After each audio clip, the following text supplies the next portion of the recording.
Ouais, je suis le prophète Joël Crassou. C'est notre centre de prière de délivrance parce qu'ici, notre spécialité, c'est la destruction des œuvres de la sorcellerie. Nous aidons même les sorciers à abandonner la sorcellerie par une méthode qu'on appelle la délivrance, c'est tout.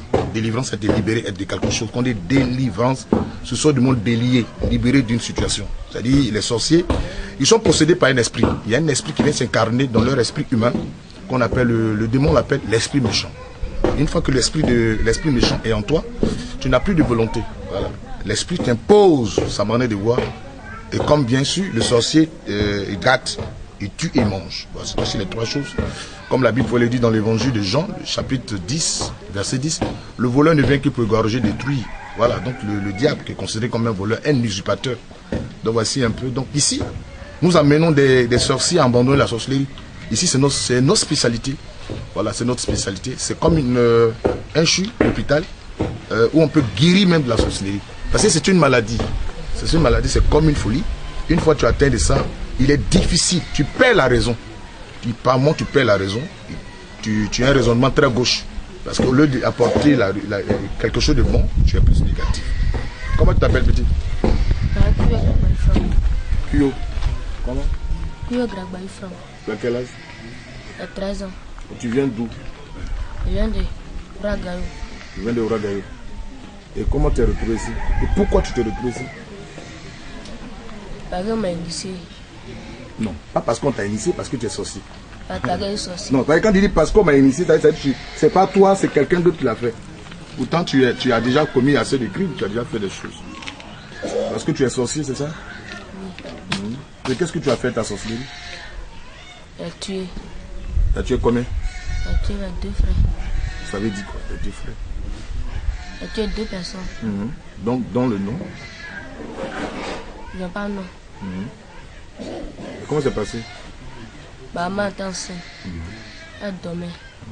Je suis parti dans sa chambre. Elle a touché sa ventre. Et les enfants sont sortis. Et les amenés là-bas. Oui, c'est ton père, c'est son père. Toi, ton nom, c'est quoi?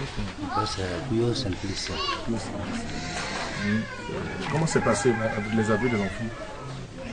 Bon, mais comme il est en train d'expliquer, il faut dire que j'ai su qu'il est sorcier.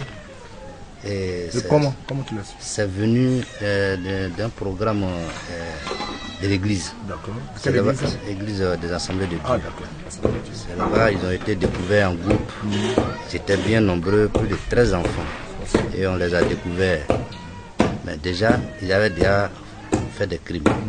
Et ils ont désigné quelques personnes par qui ils ont été initiés. Alors, un moment, j'étais victime de tuerie. Et à un certain moment, les gens m'ont désigné à ce qu'ils me tuent. Ah, ils t'ont programmé. Voilà, ils m'ont programmé. Et oui. Non, explique un peu, c'est ta femme qui est sa mère, c'est ça? Sûrement, oui. Ouais, c'est ta Donc, la maman dont il est en train de parler, elle était enceinte, je crois 2 ou 3 mois comme ça. Et un jour, elle allait quitter au marché, et puis un coup, elle est tombée. Elle a glissé, puis elle est tombée. Quand elle est arrivée à la maison, elle a senti que j'étais déjà... Elle a saigné. Et pas longtemps, elle a saigné un peu. Elle me l'a dit. On avait senti vraiment que la grossesse était datée. Alors là, comment ça s'est passé? Et c'était des jumeaux? Bon, là, c'est aujourd'hui, il est en train de l'avouer. Tu l'as déjà amené quelque part pour des séances de délivrance? Si, je l'ai amené à Abidjan, quelque part dans une église catholique. De là-bas, bon, je suis allé à Bio, chez le prophète Doudou. C'est de là-bas, je l'ai mis à commander la Divo chez la grande soeur, qui, elle, a découvert ce coin. Voilà. C'est par son biais que j'ai profité d'arriver ici. Mais qu'est-ce que tu as constaté quand tu partais chez les hommes de Dieu, dans les différentes églises, jusqu'à ici? Bon, moi... Il n'arrivait pas à être délivré, c'est ça? Non, il n'arrivait pas. Et l'enfant même... Dit ça? Je lui ai demandé si le travail que les gens faisaient, vraiment, il sentait quelque chose. Il m'a dit vraiment qu'il ne sentait rien. Il ne sentait rien. L'Abidjan, il m'a dit que ceux-là, ils sont en train de s'amuser. À Bio, bon, là-bas, il a dit, mais l'homme là, il n'est pas fort. Donc, il fallait chercher quelqu'un de fort. C'est pourquoi... Mais tu lui as demandé quand même, Ouais. est-ce qu'il est ici, tu es quand même, par curiosité, pour pas lui poser la question. Ouais, je lui demandais, c'est lui qui me disait ça. Ici. Bon, ici, bon, c'est hier soir Ouais. que j'ai essayé de lui demander si ici où il est là, il pense que ça peut aller. Et il m'a confirmé effectivement que ça pourrait aller. Qu'est-ce que tu te fais dire ça? Parce qu'il m'en voulait là-bas. Je suis venu ici, il m'envole plus. Alors quand tu vas dans les camps de prière, tu t'envoles. Ici. Mais il n'a pas tué deux personnes. Bon, il a rendu le pied de son petit frère malade. Non, pas ça, il est tuerie. Ah non, tuerie, à part ça, il n'a pas rendu. Ouais, mais sinon c'est 6 personnes. 6 personnes. C'est 6 personnes. Voilà, c'est 6 personnes. Mais on aura l'occasion, puisque aujourd'hui là, on les prend. Ok. On aura l'occasion de trucs, tout ça. Ici c'est une brigade, quoi. Ici on ne fait que ça. Voilà. On ne fait que ça, tout ça. S'il quitte ici, il répand la sorcellerie, il meurt. Ah, voici les bagages d'une dame qui a quitté ici. Elle a quitté les coins. On a dit pareil qu'elle est morte. Bien. Elle a quitté le coin ici. C'est pas ça? Voilà. On n'a pas dit au revoir. Hein. On n'a pas dit au revoir. Elle est partie. Elle est morte là-bas. Ah oui. Non, mais la sorcellerie, c'est pas un amusement. Donc quand tu es dedans, il faut vraiment prendre le temps d'abandonner cette pratique. C'est une pratique qui n'est pas bonne. Voilà, donc c'est ça. Pourquoi tu as tué 6 personnes et tu dis... Est-ce que tu es sincère? Est-ce que tu veux être délivré vraiment? Hein? Les 2 personnes, ça, c'est de ma famille. Hein? Et les autres? C'est pas de ma famille. Elles sont où? De quelle famille? Tu reconnais que ce qu'il dit est vrai? Tu reconnais que ce que je viens de dire est vrai? Oui. Que c'est 6 personnes? Hein? Oui. C'est nous, c'est 6 personnes. C'est 6 personnes. Ici, là, c'est comme ça. Ils vont jouer, toi. Je les connais. C'est mon travail. Il sera proprement délivré. Et amen. Ne t'inquiète même pas. Ici, là, on a Jésus-Christ. Et nous, c'est notre spécialité. Tu sais, souvent, les gens ont des dons de guérison. Ils veulent délivrer un sorcier. C'est différent. Quand ils prient pour les malades, ça va. Mais en matière de délivrance d'un sorcier, ça, c'est encore une autre tension. C'est une autre tension. Le sorcier, il faut le voir. Dès que tu le vois, tu vois un peu tout, parce que c'est des menteurs. Voilà. Ils mentent beaucoup. C'est caractérisé par le mensonge. Ils ne savent pas dire la vérité. Parce que ce qui est en eux, c'est un esprit du diable. Et le diable est le père du mensonge. Donc quand tu les écoutes, ils ne te disent pas directement la vérité. Et puis ils te sondent. En disant le mensonge, ils te sondent. Pour voir si tu es fort ou pas. Et quand tu détectes le mensonge, ils sont prêts à s'aligner. Mais une fois qu'on commence à dire la vérité, les délivrer. C'est parce que nous avons le Saint-Esprit en nous. Que quand on commence à mentir, ça, on a un remords. On a menti. Ben, eux, ça dit. Et je trouve ça normal de mentir. Oui, c'est normal de mentir. Voilà. Ben, il sera délivré. Ici, il n'y a pas un enfant qui est passé ici qui n'a pas été délivré. Amen. Voilà. Surtout que moi-même, là, il y a une expérience. Voilà. Pas, je ne me suis pas levé un matin comme ça. Les sorciers m'ont attaqué. Voilà. J'ai été malade. 5 ans de maladie. J'ai vécu une maladie terrible. Mes poumons étaient infectés. Jusqu'à ce que Dieu me délivre. Ils ont tué mon papa, ils ont tué mes frères. Tout le monde est mort. La plupart sont morts. Et moi, je suis un rescapé. Tu vois, donc, je suis révolté. J'ai vu Jésus-Christ. C'est différent des autres. J'ai vu Jésus qui m'a dit, toi, ton travail, c'est la destruction des œuvres de la sorcellerie. Donc, d'abord, quand j'ai un face d'un sorcier, je me souviens de tout ce qu'ils m'ont fait en bas. Et je me mets de la peau de la victime et je suis prêt à aider jusqu'au bout. C'est différent de celui qui n'a pas vécu ça. Voilà, donc c'est un peu mon ministère. Et moi, par la grâce de Dieu, bien sûr, je sais bien régler ça. Je ne joue pas à ça. Parce que je me mets aussi dans la peau de la personne. Je me dis, avant, c'est comme ça j'étais, j'ai cherché une solution et Dieu m'a donné la solution. Vaut mieux aider la personne. Parce que c'est quelque chose, quand tu n'as pas bien réglé, demain, il y a des retombées. Oui, c'est des choses qu'il faut bien régler. Voilà, ils seront délivrés. Et toi, ça va? Viens ici. Comment tu t'appelles? Ton papa est où? Tu es de quelle ethnie? D'où? Hein? Zégo. Vous êtes de Zégo? Où tu as mis ton papa? Ton pied est descendu? C'est enflé la dernière fois? Tu as fait le jeûne? Oui. Oui, mais il faut faire. Tu n'as pas mangé?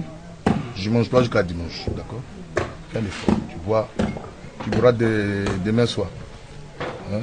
Nous sommes à une étape très importante de la libération de ton âme. C'est important. C'est ton père? Tu es sorcier? Qu'est-ce que tu as fait à ton papa? Il l'a tué. Comment tu l'as tué? Je suis parti de sa chambre et puis il était couché. Ils sont montés à l'hôpital et puis il est venu. Je suis rentré dans sa chambre et puis... Tu as été opéré? Je peux expliquer un peu. L'intervention, j'étais à moto et un monsieur à vélo m'a percuté et je suis tombé. Et quand je suis tombé, bon, la rate était touchée et il y avait plein de sang dans le ventre.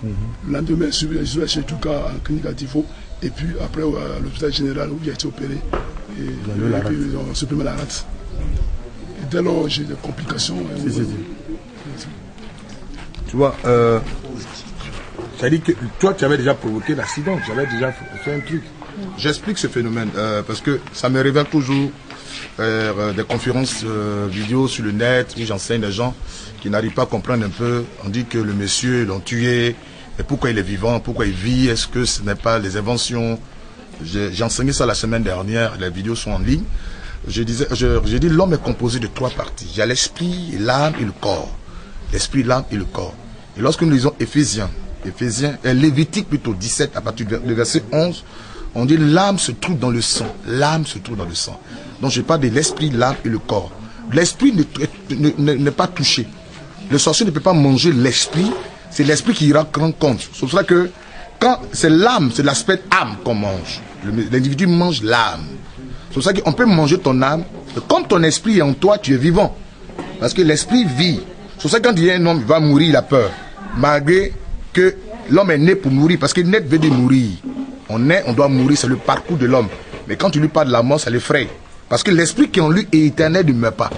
Voilà, donc, mais quand on mange l'âme, comme l'esprit est en toi, tu vis avec ton esprit. Mais tu ne vis plus avec une âme. Tu es sans âme. Donc tu vis avec ton esprit et en même temps ton esprit se trouve dans ton corps. Donc, et c'est la partie énergétique qu'on appelle l'âme. C'est ça là que le sorcier détruit. Voilà, c'est ça ce que le sorcier détruit. Et donc tu n'as plus de long parcours sur la terre des humains. C'est vrai que tu vis physiquement vivant, mais et ton âme étant mangée, si tu as trop duré, tu ne dépasseras pas une année. Quand l'âme de quelqu'un est mangée, ne dépasse pas une année. Mais c'est une mise en scène. On te fait croire que ça va. Et juste pour brûler les traces. Et dès que tu tombes en disant, ah, mais le monsieur il était malade. Voilà, il était malade, oui, il a fait un accident, voilà ce qu'ils ont supprimé. En temps, c'est déjà programmé. Ils sont très organisés dans leur système de trucs pour ne pas concentrer que ce sont eux qui sont la base de tout ça. Voilà, donc voici un peu l'aspect, il est vivant, mais on dit qu'il est mort. Voilà, son âme a été mangée. C'est pour ça qu'on les appelle les mangeurs d'âme. On n'appelle pas manger d'esprit, mais on dit les mangeurs d'âme. Parce que c'est l'âme qu'ils mangent. Quand vous lisez Lévitique 17, 11, on dit l'âme se trouve dans le sang. L'âme se trouve dans le sang. Effectivement, c'est l'âme qu'on mange. L'âme, l'esprit, l'âme et le corps. Dieu est l'esprit, Dieu le Père, Dieu le Fils, Dieu le Saint-Esprit. C'est comme de l'œuf. L'œuf. Vous voyez, l'œuf est constitué de la coquille, le blanc et le jaune. La coquille, le blanc et le jaune. La coquille, le blanc et le jaune. Voilà, donc l'homme aussi, c'est comme ça. L'homme, il est composé d'esprit, l'âme et le corps. Voilà, donc c'est la partie âme là qu'on mange. Et si on a mangé ton âme, ton esprit est là. Ton esprit est là. Parce que ton esprit n'est pas touché. C'est l'esprit. Parce que s'il mange ton âme, ton esprit n'ira plus. C'est quand on meurt, l'esprit part rendre compte. Si c'est à Dieu, ok, le jugement. Si tu as marché avec Jésus-Christ, tu pars dans le sein d'Abraham. Si tu n'as pas marché avec Jésus-Christ, tu pars dans le séjour des morts. Parce que l'enfer n'est pas encore ouvert. Donc c'est le séjour des morts et le sein d'Abraham. Voilà, le séjour des morts et le sein d'Abraham. Le paradis sera très bientôt ce qu'on appelle le sein d'Abraham. C'est ce que la Bible nous dit. Donc je passe selon la Bible. Voilà, je passe selon la Bible où on a vu Lazare dans le sein d'Abraham. Voilà, où on a vu le riche dans le séjour des morts. Donc c'est les paroles bibliques. Voilà, donc c'est l'esprit étant là. Tu peux vivre avec ton esprit, mais tu n'as pas une âme. Voilà, tu n'as pas une âme, non, tu vis. Tu es là, mais ton âme a été mangée, tu es bouffé. Et quand c'est comme ça, tu n'as plus trop longtemps de vie, c'est fini. C'est pour ça que le sorcier dit que je l'ai tué. Parce qu'effectivement, il a mangé ton âme. C'est pour ça qu'on les appelle mangeurs d'âme. Vous n'allez jamais voir qu'on dit mangeurs d'esprit. Non, non. On les appelle mangeurs d'âme. Voilà, donc il fallait que j'explique un peu ça. Parce qu'on dit, ah, mais c'est pas vrai, puisque le monsieur vit. Non, non. Et puis on dit, mais il a mangé vraiment la partie énergétique de l'homme. Parce que c'est l'énergie de l'homme, qui est la force de l'homme, qui est le sang. Voilà, vous allez voir que personne ne peut fabriquer le sang. Personne. Personne.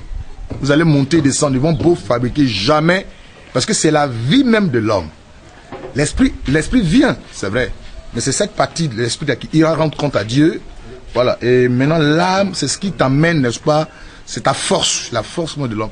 C'est pour ça que la Bible dit que nous avons vaincu Satan à cause du sang de l'agneau. Voilà, donc voici un peu. Tu as tué ton papa? Oui. Comment tu l'as tué? Je suis rentré dans sa chambre. Il me dit transformé ici. Mais il y a un accident. Comment tu as provoqué l'accident? Comment c'est passé? Tout ça. Le docteur m'a donné ce scénario. Il m'a donné un rendez-vous qu'il est venu. Puis il m'a dit qu'il y avait fait après. Mais quand il t'a donné rendez-vous pour aller tuer ton papa, est-ce que tu as dit aux gens que quelque chose devait se passer, ton papa, tout ça là? Et pourquoi? Il m'a dit que si il m'envoie, il peut refuser. Ah, donc tu appelles la mort, puis tu tues l'autre. Tu pouvais conserver ta vie et puis tuer ton papa. Maintenant, si lui meurt, qui va s'occuper de toi? C'est ton sorcier là qui allait s'occuper de toi. Mais est-ce que tu as une intelligence? Est-ce que tu es vraiment intelligent? Quelqu'un te dit, si tu lui dis, tu vas mourir. Je touche du doigt, parce que je sais que Dieu va le sauver. S'il mourait, c'est-à-dire si tu es mort aujourd'hui, ce sorcier là qui allait te toucher, tu allais te s'occuper de toi. Hein? Mais toi, donc tu as aimé la chose. C'est quand on m'a initié, moi je trouve ça un peu, c'est vrai. C'est vrai qu'une initiation a été faite. Mais toi-même tu as aimé la chose. Parce que les enfants, les aiment bien la sorcellerie. Hein. Ils voient ça comme un jouet, un jeu. Ils s'envolent, ils voient le papa qui est couché, il le frappe un peu. Il est content parce qu'il a la force de l'autre côté. Donc il ne veut pas laisser. Il voit qu'il a un pouvoir. Donc cette histoire de dire on m'a initié là, c'est vrai. Mais toi aussi, il y a ta part dedans. Parce qu'il y a la conscience que tu as. Cette conscience peut te d'amener à dire, ah, on m'a initié, mais il faut que je dise à mon papa. Moi, il y a eu des enfants comme ça qu'on fait ça.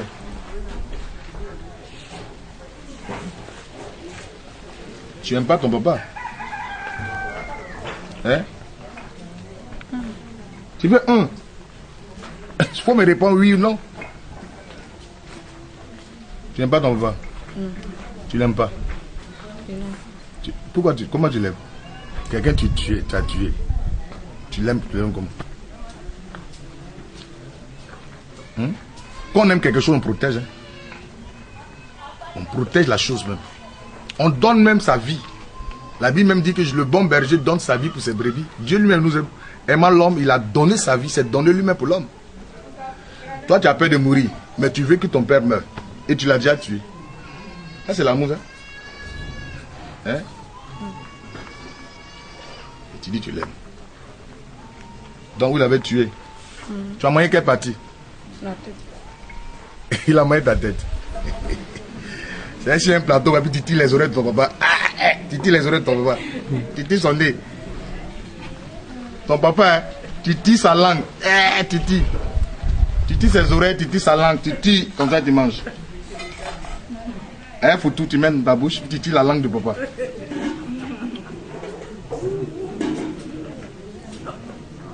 Non, tu vois, hein, souvent, quand je me retire là, je regarde les vidéos, je regarde mes vidéos hein, sur le net, tout ça là, j'étudie. Parce que c'est ton père. Et du coup, tu te dis que c'est ton papa. Hein. La tête est là. Donc il y a les petits injures un peu, tu l'insultes. Puis tu manges, tu tires sa tête, tu tires sa langue. Ah non, moi, une tête de mouton, cabri. C'est à cause de ça, maintenant, j'aime plus viande. C'est à cause de tout cela. Moi, j'aime un poisson. Je suis dégoûté. Parce que j'ai déterré plus de 60 canaris en Côte d'Ivoire ici. 60. Où il y a de la chair humaine. Donc, moi, viande et moi, on n'est plus camarades. Moi, viande, c'est fini. C'est pour ça que quand je suis quelque part, j'aime préférer poisson. Ben, d'ailleurs, le poisson est riche en protéines que la viande. Eux, leur affaire de viande. Ils peuvent te tuer pour ça. Mais tu sais, pourquoi il dit ça? Parce que c'est la partie vitale. Tu vois, non? L'âme, c'est le sang. Et l'âme, c'est pratiquement ta vie. Donc, quand quelqu'un mange ton âme, c'est la vie. S'ils sont 4 sorciers, que la personne devait faire 20 ans, chacun se partage 5 ans, 5 ans. Mais oui. C'est comme ça. S'ils ont mangé ton âme, c'est pour ça que vous voyez que les sorciers, ils sont les vieux, ils sont comme ça là. On est les jeunes là-bas, une jeune fille. Elle porte mini, elle se maquille. Elle a 3 copains là-bas. Elle fait cheveux lisses. Les cheveux babi, comment on appelle ça? Les 13 façons là. Elle fait ça là, on va appeler la mini. Mais quand tu la vois ici, elle fait comme elle est vieille.